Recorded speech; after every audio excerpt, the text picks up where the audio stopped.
Welcome to the Compact Murder podcast from compactmurder.com, the show where we explore murders, murderers, serial killers, and assassinations. This is episode 60, Gary Ridgway, the Green River Killer.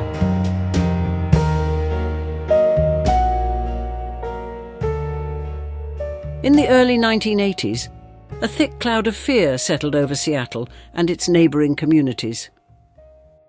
Young women, many vulnerable, living on the streets or working in the city's brothel districts, began vanishing at a frightening pace. Families searched desperately, while police puzzled over bodies found discarded in remote wooded areas or dumped into the churning Green River. Whoever was behind these murders showed no mercy, no hesitation, and no desire to stop.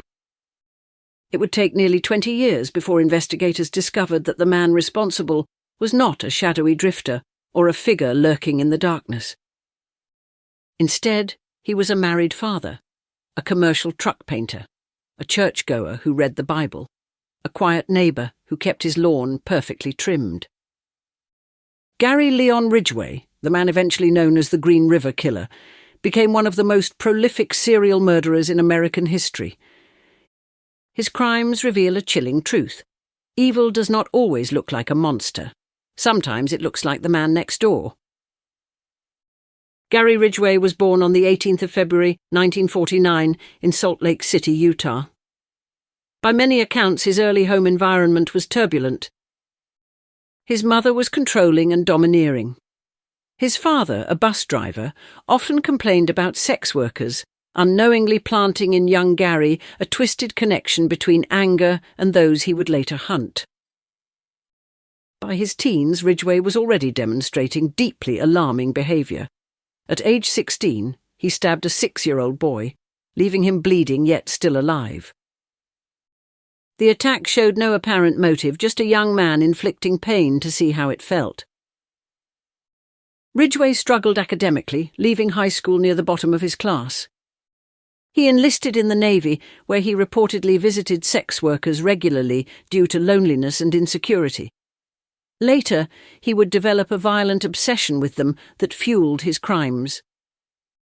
He married multiple times, but those relationships were fraught with jealousy, control, and emotional cruelty. His outward life seemed ordinary. His internal world simmered with hatred and fantasy. The nightmare began in 1982, when the body of a 16-year-old girl was found in the Green River south of Seattle. Soon after, more young women disappeared, many last seen along Pacific Highway South, an area frequented by sex workers and runaway teenagers trying to survive. When 5 bodies were discovered in the river within a short span, the media attached a name to the threat: the Green River Killer. Police formed a massive task force to investigate. They interviewed hundreds of potential suspects, including Ridgway, who lived and worked in nearby suburbs. During a 1984 interview, he admitted to picking up sex workers, but said he only wanted to help them by offering work cleaning his house. Detectives were uneasy, but they lacked evidence. He passed a polygraph. And as long as he remained free, he kept killing. Ridgway targeted young women who were isolated, desperate, or struggling, people that society often ignores. He used this vulnerability to gain their trust, offering lifts or money. Once they were in his vehicle, he would strike suddenly, often strangling them with his bare hands or with ligatures he kept ready. He murdered quickly, efficiently, then discarded the bodies in secluded clusters so he could visit them later. He took jewellery and clothing as trophies. When animals disturbed the remains, he sometimes repositioned the bones. The horror was not just in how he killed, but how unemotional and routine the acts became for him. The Green River Task Force became one of the most extensive manhunts in U.S. history. At one point, they even brought in serial killer Ted Bundy to provide insight into the killer's psychology. Bundy suggested that the killer returned to the bodies, a theory that proved chillingly accurate. Despite the resources in use and the urgency of the case, the investigation stalled. The killer was blending back into everyday life with terrifying ease. Ridgway watched news of the hunt with interest, proud that he was outsmarting the police. He later admitted that when officers were searching rivers and forests, he continued working overtime, attending church and raising his son. The mask of normalcy was airtight. By the late 1990s, DNA technology had begun to evolve rapidly. Evidence collected from victims in the early years, tiny traces left behind, suddenly offered investigators a new opportunity. In 2001, detectives confronted Ridgway again, this time with science on their side. DNA linked him to multiple victims. Fibres from his truck and carpets matched remains found at dumping sites. Gary Ridgway was finally arrested outside his workplace on the 30th of November 2001. He appeared more annoyed than frightened, calmly insisting he was innocent. But faced with mounting evidence, he soon broke. To avoid the death penalty, Ridgway agreed to a deal. In exchange for life imprisonment, he would confess to his crimes and help locate additional victims.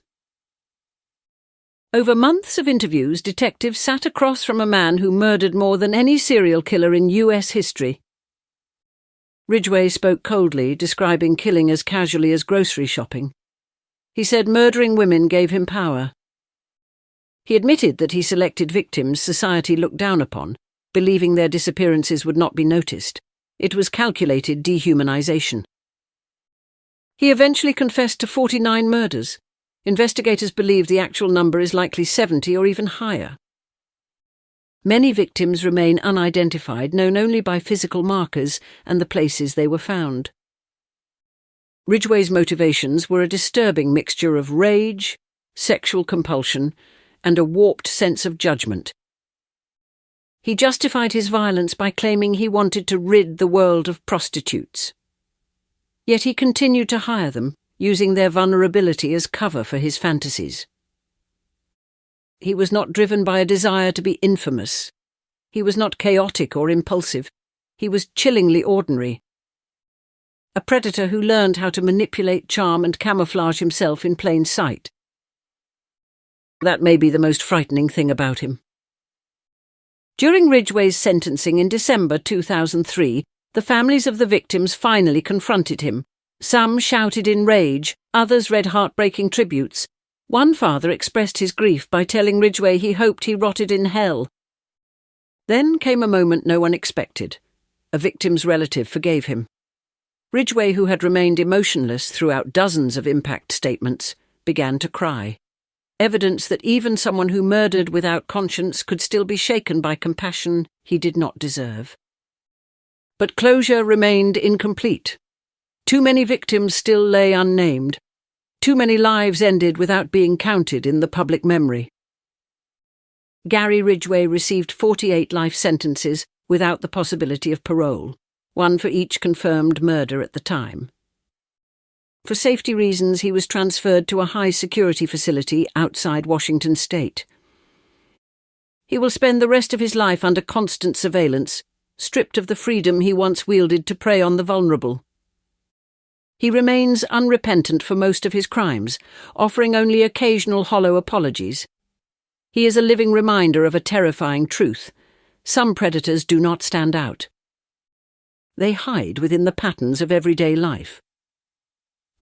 Ridgway's case forced significant changes in policing, which led to better tracking of missing persons, increased services for vulnerable young women, modern DNA collection, forensic prioritization, and collaborative task force models for serial cases. While these improvements came too late for many victims, they have since saved countless lives. The Green River killings revealed how society's neglect of vulnerable populations creates blind spots that predators can exploit. Stronger protections and community awareness have since become crucial components in preventing similar crimes. The story of Gary Ridgway is not one of terror for terror's sake. It is a stark indictment of how cruelty can flourish unnoticed. He preyed on those who had little or no support, believing they would never be missed. He was wrong. They were missed by families, by friends, and now by history. Ridgway's capture was a triumph of perseverance over evil. yet it remains a reminder that the monsters we fear are not always strangers in the night. They may sit behind us at church. They may wave to their neighbours on the way to work. They may wear the mask of stability so well that even those closest to them never suspect the truth. The Green River Killer will die behind bars, but the memory of his victims, named and unnamed, must never be buried with him. Their stories matter, their lives mattered, and their loss continues to shape how we protect the vulnerable from predators who hope no one is watching.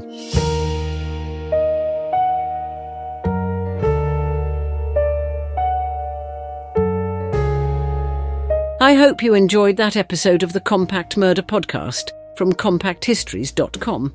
If you did, why not leave us a review wherever you get your podcasts? And while you're there, don't forget to subscribe so you don't miss any future episodes. If you would like to support us more directly, please consider buying us a coffee. Head on over to compacthistories.com/murdercoffee to see how. Also, please check out our other Compact podcasts. You will find them all at compacthistories.com. Thanks for listening. I'll see you next time.